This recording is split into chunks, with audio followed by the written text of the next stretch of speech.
যদি তুমি ইসলাম ব্যতীত কোনো দিন তালাশ করো, তার মানে লাভালাভি করো, ফালাফালি করো, কোরআন শুনলেই তোমার লাভ ব্যাঙ্গাই আছে। আল্লাহ কয় হ্যাঁ ব্যাঙ্গাই করতে থাক। আমি ফাটক বানাইছি কবর, ওই কবরের ভিতরে যখন এই সার গুলো যাবে, বেটা ছাওয়াল গুলো যাবে, যেগুলো ব্যাঙ্গাই ধরা বেটা ছাওয়াল, ওই ফাটকের মধ্যে নিয়ে যাওয়ার পরে আল্লাহ পাক বলবে খবর একটু চাপ দাও। এত জোরে চাপ দিবে ডান পাশের হাড্ডি গুলো বাম পাশে লেগে চুরমার হয়ে যাবে। ওই সময় সার গুলো বলবে, কথা বল না স্যার, কি বলবো? এটাও আল্লাহ কোরআনে বলছে ফা লাউলা আখরতানি ইলা আযালিন করিব ফাআসাদদাকা ওয়া আকুম মিনাস সালিহিন। আল্লাহ একটু চান্স দাও। আল্লাহ কয় টাইম নাই। ওই যে ব্যাঙ্গাই ধরছো আজানের ফেরেশতা কয় আগে সাঁতারি দিতে এইভাবে, এখন তো এইভাবে একবারে গেছে ভালো সৌচুরা। বুঝলেও ভালো, না বুঝলেও ভালো, কথা কন না খা আছে না নাই? ওই ফাটকে তুমি যাইতে চাবা না, তোমার ছেলেই ঘর বানাবে, আর তুই একটা বাঁশ কাটবে, আর একটা কাফন আনবে, এরপরে পানি গরম করে ফাইন করে দোয়াইয়া চকলেটের মতো মরাইয়া আমাদের মতো মৌলানা সারা জীবন হুজুর দেখতে পারে নাই, আর সেই মৌলানা তো এখন জানা যাবে আছে না? আমি বাংলা ভাষায় একটা ওয়াজ করি মাঝে মাঝে, আমার সাইজে যে পড়বে অজু ছাড়াই জানাজা দেবো আমি। কথা বল না, অজু করবোই না আমি। আর নিয়ত কি বলবো? আল্লাহ আকবার তো জোরেই বলবো, মনে করবে হুজুর একটা তাকবীর দিছে রে, কিন্তু দোয়ার সময় বলবো আল্লাহ অজু ছাড়া মারলাম, তুমি গিয়ে দেবো তো মার শুরু করবে, তারপরে আল্লাহ আকবার। কথা বল না কা?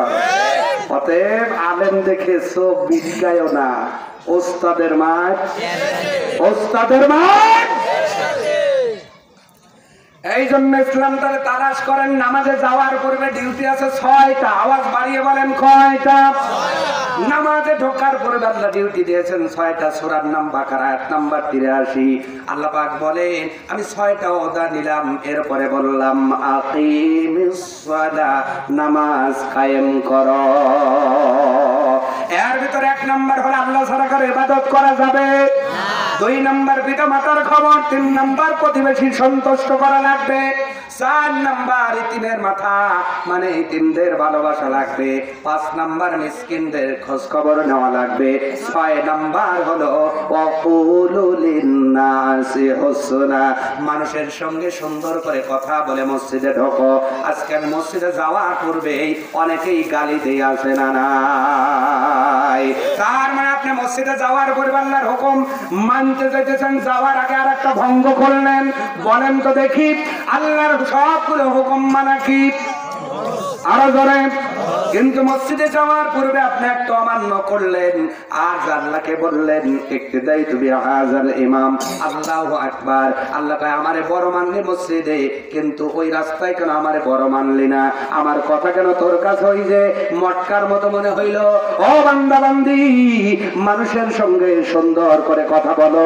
হতে পারে হিন্দু, হতে পারে বৌদ্ধ, হতে পারে খ্রিস্টান, হতে পারে ভ্যান চালক, হতে পারে গরিব, হতে পারে মিসকিন, হতে পারে অসহায়। তোমার কথার মাধ্যমে কারণ অন্তরের ভিতরে যেন আঘাত না লাগে।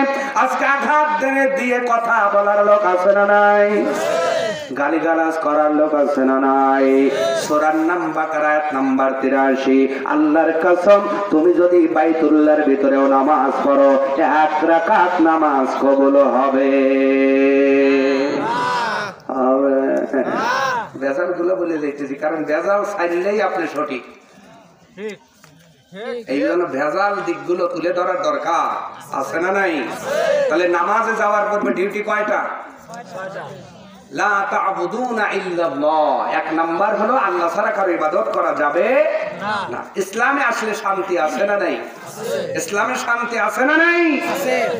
আর ইসলাম ছাড়া যদি কোনো কিছু তালাশ করেন, আল্লাহ বলেন তোমার কোনটাই কবুল করব। আর উদখুলু ফিস সিলমি কাফা, ইসলামে যদি পুরোপুরি দাখিল হয়ে যেতে পারো, আমি আল্লাহ আবু বকরের মতো চিরসুখী জান্নাত দিয়ে খুশি করে দিব। সুবহানাল্লাহ। আরো জোরে বলেন সুবহানাল্লাহ। তাহলে কি আমরা ইসলাম ছাড়া কোনো কিছু মানব না? মানব না। মা বোনেরা আসছে আপনারা কিছু লোক আছে কি মা বোনের আজকে যে স্টার জালসায় দেখে ওইটা কোন ইসলাম?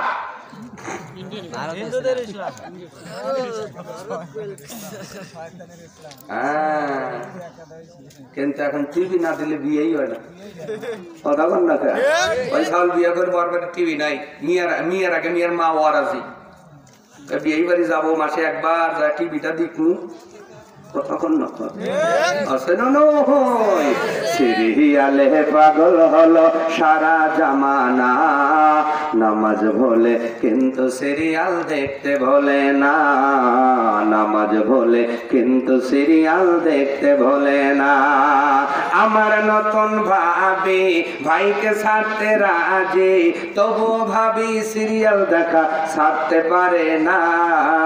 টিভি সারা এই জামানায় বউ তো টেকে না, আছে না নাই?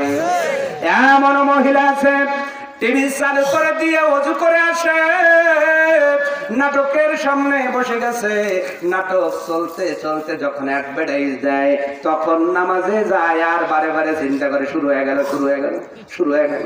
তাহলে আপ্যায়িত করে কম, ওই আপ্যায়িতের ভিতরে খালি শুরু হয়ে গেল, শুরু হয়ে গেল। এই জন্য করে বাদি দিছে, নামাজ আমার পরে সিরিয়াল হইল আগে। ও মহিলারা ভালো করে বলছি, ভালো করে শোনো। তুমি যদি ওই সিরিয়ালের নেশায় পড়ে যাও আর ওটারই যদি তুমি সামনে লক্ষ্য বস্তু ঠিক করো, ওখানে ভালো কিছু দেখায় না। কেমন করে বহু বিবাহতা আপনার মেয়েরা একই সাথে বহু স্বামী কেমন করে ধরবে এটার প্রশিক্ষণ দেয়। কথা জোরে বলা লাগবে। কেমন করে শাশুড়ির সাথে চোখ রাঙা কথা বলতে হবে এইটার ট্রেনিং দেওয়া হলো। কেমন করে সংসারের মধ্যে অশান্তি করা যায় এটার ট্রেনিং দেওয়া হলো।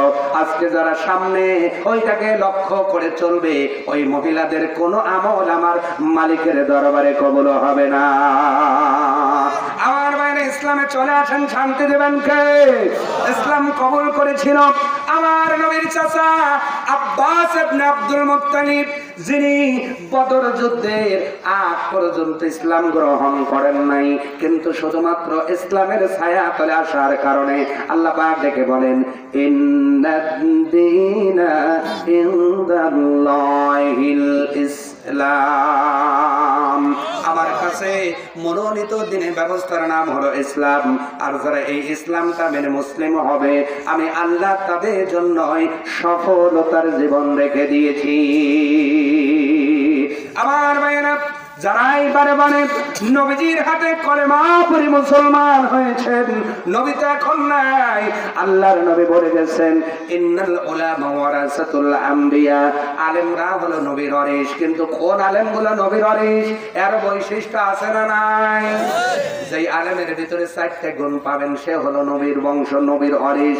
আর যার ভিতরে 4টা গুণ নাই, যত বড় পাগড়ি টুপি পরুক না কেন, ও কখনো নবীর উত্তরসূরি হতে পারে না। কয়টা গুণ? আরো জোরে। যেই আলেমের ভিতর কয়টা গুণ? সময় পেলে বলবো পৃথিবীর মানুষ 4টা গুণ আলেম যদি আপনি পান, সেই হবে নবীর ওয়ারিস। আর যদি এই 4টা গুণে আপনি ডিসকোয়ালিফাই হয়ে যান, পোশাক যতই সুন্দর হোক, পাগড়ি যত বড়ই হোক, আপনি কখনোই নবীর উত্তরসূরি হতে পারবেন না। আল্লাহর হাবিব বংশের আমি চলে গেলাম, আমার যাওয়ার পরে এই 4টা গুণ আর আলেম যদি তোমরা পেয়ে যাও, আর ওই আলেমের হাত ধরে যদি কলেমা পড়ে মুসলমান হয়ে যেতে পারো, আমি নবী ঘোষণা দিয়ে দিলাম, আমি নবীর হাতে কলেমা পড়ে সাহাবারা যেমন সফল কাম হয়েছে, আমার সাহাবীদের হাতে কলেমা পড়ে তাবিঈনরা যেমন সফলতা হয়েছে, যেমন তাবিঈনরা সফলতার জীবন পেয়েছে, ওলি কেরামরা যেমন ওলি আউলিয়ারা যেমন সফলতার জীবন পেয়েছে, তোমরা যদি হক্কানি 4 গুণ আলেম পেয়ে যাও, তার হাতে যদি কলেমা পড়তে পারো, আমার আল্লাহ তোমাদেরকেও সফলতার জীবন দিয়ে দেবে। আমার ভাইয়েরা, এই জন্য ইসলামের মধ্যে শান্তি আছে না নাই? ইসলাম মানে শান্তি পরে, ইসলাম হলো আসলিম মানে আত্মসমর্পণ করা। আত্মসমর্পণ যদি আল্লাহর কাছে করে দিতে পারেন, আল্লাহ পাক যেই জিনিসটা দিবে তার নাম হলো শান্তি। ইসলাম মানে ডাইরেক্ট শান্তি নয়, ইসলাম মানেই হলো আসলিম। আল্লাহ পাক যেমন ইব্রাহিম আলাইহিস সালামকে বললেন, ও ইব্রাহিম আসলিম, তুমি আত্মসমর্পণ করো।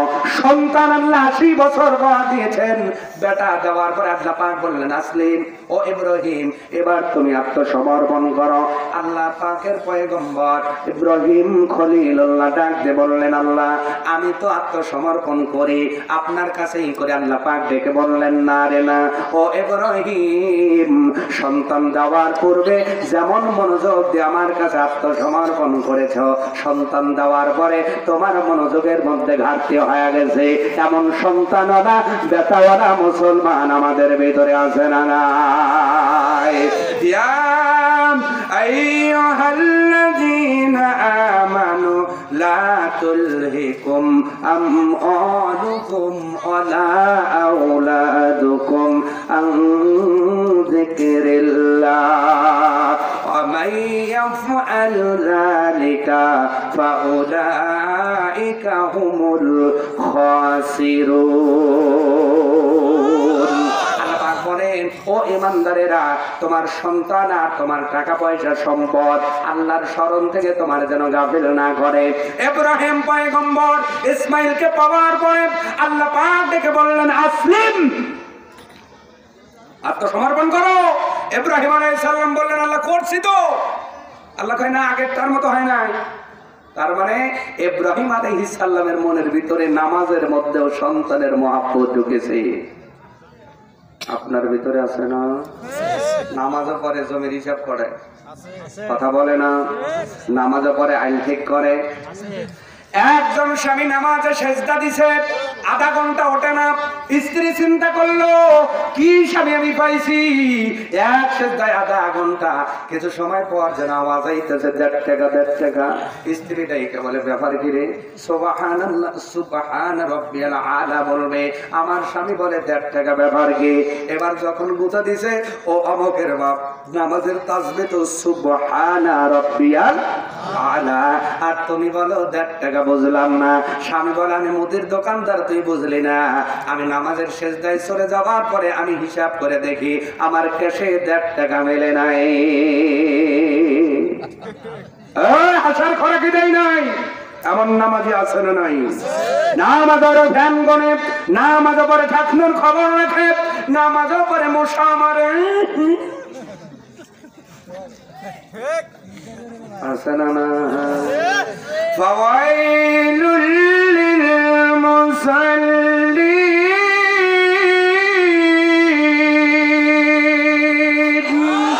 আল্লাহ পাক বলেন, ওই সকল নামাজীদের জন্য পরিতাপ, আল্লাযীনা হুম আন সালাতিহিম সাহুন, যারা নামাজ পড়ে কিন্তু নামাজে যত্নবান হয় না।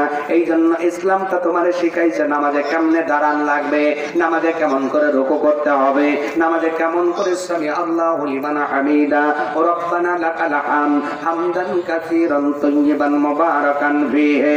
আমার নবী ইসলামের মাধ্যমে শিখিয়েছেন 2 সিজদার মাঝখানে 7টা দোয়া আছে, যে কোনো 3টা দোয়া সম পরিমাণ বসা লাগবে, স্থির হওয়া লাগবে, এটা অজীব। একবার যদি ওয়াজিব তরক হয়ে যায় সহ সিজদা দিতে হবে, আর 2বার যদি তরক হয় নামাজ বাতিল হয়ে যাবে। এই জন্য ইসলাম শান্তি তখন হবে যখন আল্লাহর কাছে আত্মসমর্পণ করা হবে। সম্মানিত ভাইয়েরা আমার, ইসলাম মানে আসলে আত্মসমর্পণ করা। যেমন করেছে নবীর সাহাবীরা, এমন একজন নবীর চাচা আব্বাস ইবনে আব্দুল মুত্তালিব বদর যুদ্ধ পর্যন্ত উনি মুসলমান হন নাই, কিন্তু বদরের যুদ্ধ নবীজি হিজরত করে মদিনায় চলে গেলেন। আনসার সাহাবীদের নিয়ে, মুহাজিরদের নিয়ে মদিনায় একটা আপনার সবেমাত্র মুসলিম রাষ্ট্র যেন অঙ্কুরিত হচ্ছে। একটা ছোট চারা থেকে ইসলাম নামক রাষ্ট্রটা যেমন সবে মাত্র বেড়ে উঠতেছে। এবার মক্কার কাফেরগুলো চিন্তা করলো, এবার জন্মলগ্নেই ইসলামকে সমূলে উৎপাদন করা লাগবে। এই জন্য তারা চক্রান্ত করলো যে এই চক্রান্তের কারণে বদরের প্রান্তরে যুদ্ধ হলো। সম্মানিত ভাইয়েরা আমার লক্ষ্য করেন, এই যুদ্ধে যাওয়ার পূর্বে এই আব্বাস ইবনে আব্দুল মুত্তালিব এখনো কিন্তু মুসলমান হন নাই, কিন্তু কাফেরদের সাথে তো যাওয়া লাগবে, যেহেতু একসাথে থাকে ওখানে তো ভাতিজা, কিন্তু এদিকে বংশের দিকে লক্ষ্য করে যাওয়া লাগবে। চিন্তা করলেন আহারে যুদ্ধে যাব, যদি আমি আর না ফিরে আসি, এই জন্য আব্বাস ইবনে আব্দুল মুত্তালিব আপনার 20 উকিয়া স্বর্ণ মুদ্রা নিজের কাছে রেখে বাদ বাকি স্বর্ণ মুদ্রাগুলো রাতের অন্ধকারে নিজের স্ত্রীর কাছে, নিজের এবং তার স্ত্রী মিলে ওনার বাড়ির মধ্যে একটা গর্ত করে পুঁতে দিয়েছে। উনি চিন্তা করছেন কেউ দেখে না, এটা রাতের আধারে করেছে, কিন্তু দেখছেন কি আল্লাহ।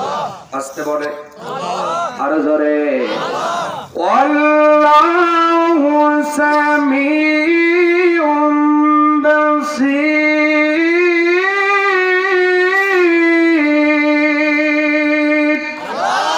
আল্লাহ পাক বলেন আমি সব কিছু দেখি, অবজার্ভ করি আর সব কিছু শ্রবণ করে। আব্বাস ইবনে আব্দুল মুত্তালিব এই কাজ করে পরের দিন যুদ্ধে চলে যাবেন। স্ত্রীকে ডাকতে বললেন, প্রাণের স্ত্রী রে, যদি আমি যুদ্ধের ময়দান থেকে না ফিরি তাহলে এই টাকাগুলো আমার সন্তানদের জন্য ব্যয় করে দিও। এই কথা বলে যুদ্ধের ময়দানে চলে গেলেন। বদরের প্রান্তরে 1000 বিধর্মী কাফেরের বিপক্ষে 313 জন ঈমানওয়ালা, যাদের হাতে তরবারিও ছিল না, ভাঙ্গা তরবারি, ঢালটাও ভালো ছিল না, কিন্তু ঈমানের মধ্যে পাক্যতা, দক্ষতা, আপনার পরিপূর্ণতা থাকার কারণে 313 জনের শুধু আওয়াজের কারণে আল্লাহ বিজয়ের মালা ভরাইয়া দিয়েছে। আরো জোরে বলেন সুবহানাল্লাহ। তাহলে মুসলমানদের প্রথম হাতিয়ারের নাম কি? তরবারি না তাকবীর? আসতে বলেন কেন? আরো জোরে। মুসলমানদের প্রথম তরবারির প্রথম অস্ত্রের নাম হলো ইসলামের আল্লাহর নামে তাকবীর। অথচ আজকে বাংলাদেশে তাকবীর দিলেও সমস্যা আছে না নাই? এই তাকবীর কি কোনো দলের? কথা বলেন। এই তাকবীর দেই আমরা কার নামে? আপনি জন্মের পরে ডান কানে আজান দিয়েছিল কি বলে? কি বলে? বাম কানে একামত দিয়েছিল কি বলে? কথা বলেন। আমার ভাইয়েরা, এই জন্য আল্লাহর নামে স্লোগান দেওয়ার দরকার আছে না নাই? আছে না নাই? এই জন্য আমার ভাইয়েরা, বদরের প্রান্তরে মুসলমানরা যখন চলে গেলেন, যাওয়ার পরে আল্লাহ রাব্বুল আলামিন তার নবীকে মেসেজ জানালেন, নবী হে, বিজয়ের মালা আমি আল্লাহ পরায়া দেব, কিন্তু আমি আল্লাহ আমাকে 1 সপ্তাহ মেনে যদি তাকবীরের স্লোগানটা জোরে দিতে পারেন। আজকে ফিলিস্তিনের দিকে তাকান, অনেকেই চিন্তা করতেছেন ফিলিস্তিন অল্প সংখ্যক লোক হওয়ার কারণে তারা টিকে থাকতে পারবে না, কিন্তু নবী ভবিষ্যৎবাণী করে গেছে, শুধু স্যান্ডেল নিয়ে দাঁড়ায় থাকো, তাতানাজ্জালু আলাইহিমুল মালাইকা।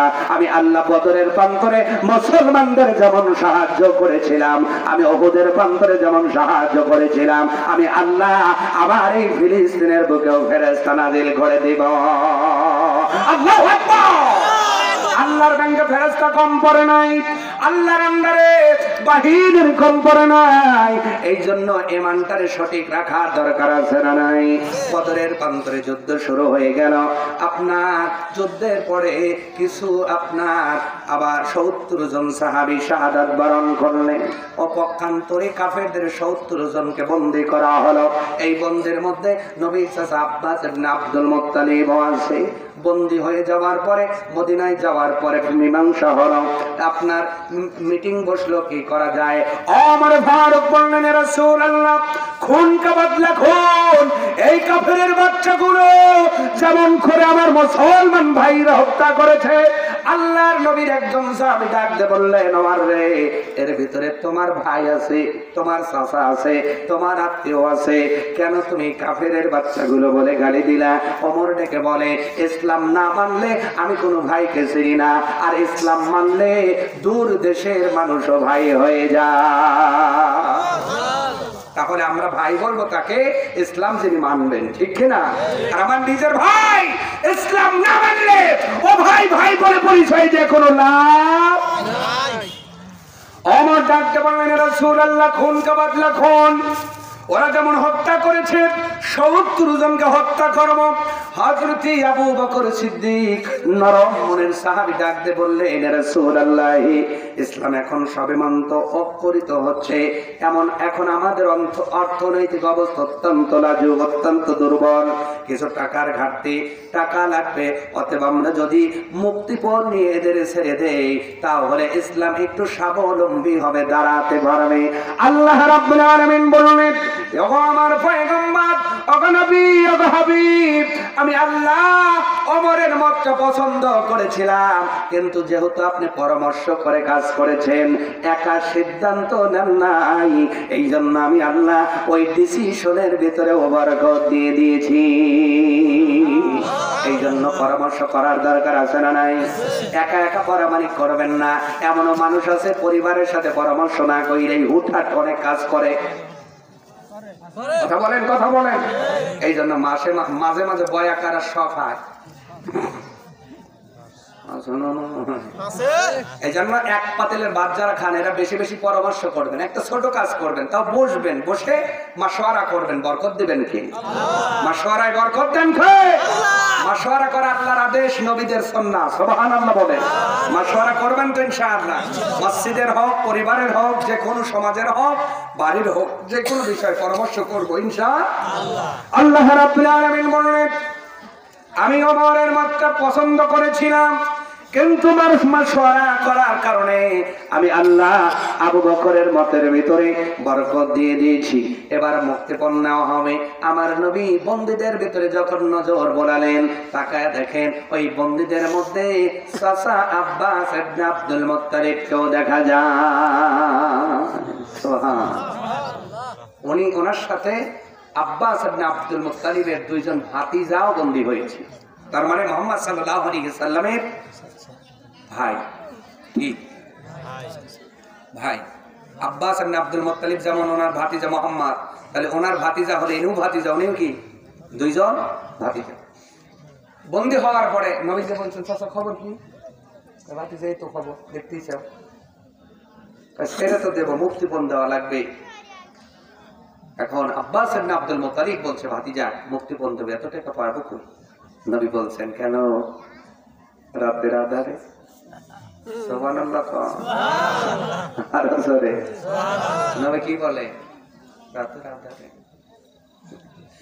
আব্বাস ইবনে আব্দুল মুত্তালিব কারেন্টের শর্ট দিয়ে মানুষ যেমন ঝাঁকুনি দেয় তেমন করে ঝাঁকুনি মারছে। ও ভাতিজা মুহাম্মদ, যেই কাজটা আমি আর তোমার চাচি মিলে করলাম পৃথিবীর কেউ দেখলো না, কেউ তো জাগনা ছিল না, কেউ তো দেখে নাই। ও ভাতিজা, ওই টাকার খবর তোমারে কে দিল? নবী ডাইকে বলেন, চাচাজি, যেই আল্লাহ নবুয়ত দিছে ওই আল্লাহই জানাইছে। আব্বাস ইবনে আব্দুল মুত্তালিব দেখে বললেন, ভাতিজারে, তাহলে আর আমি বাইরে কেন? আর কেন ইসলাম থেকে বাইরে থাকবো? ভাতিজা মুহাম্মদ, হাতটা বাড়িয়ে দাও। হাত বাড়িয়ে দেওয়া হলো। উনি কালেমা উচ্চ আওয়াজে পড়লেন, লা ইলাহা ইল্লাল্লাহু মুহাম্মাদুর রাসূলুল্লাহ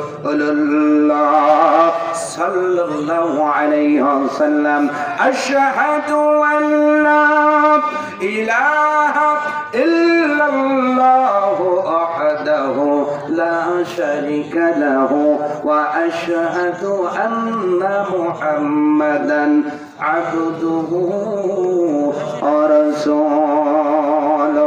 প্রাণ খুলে বলেন আল্লাহু আকবার। ইসলাম কবুল করার পরে সেই আব্বাস রাদিয়াল্লাহু তাআলা আনহুকে জান্নাতি বানিয়েছেন কে? কিন্তু এই আব্বাস রাদিয়াল্লাহু তাআলা আনহুর ভাই আবু লাহাব ইসলাম নামাইনা গায়রাল ইসলামি দিনা, ইসলাম ব্যতীত বাপ দাদারটাই বড় মনে করছে, নিজেই হাম সব ঘরের ঘাম। এমন লোক আছে, আসলে ভুল করবো এরপরে বললো আমি হাম। আছে না? আবু জাহেল যেদিন মারা যায় স্বপ্ন যোগে আব্বাস স্বপ্ন যোগে বলতেছে, দেখতেছে, জিজ্ঞেস করতেছে, আবুল আহাব রে, তুমি তো ভাই হও, কিন্তু তুমি তো মোহাম্মদকে মানো না। আমি মানছি, খবর কি? খবর একবারেই খারাপ হয়। আল্লাহ আকবার বললেন না?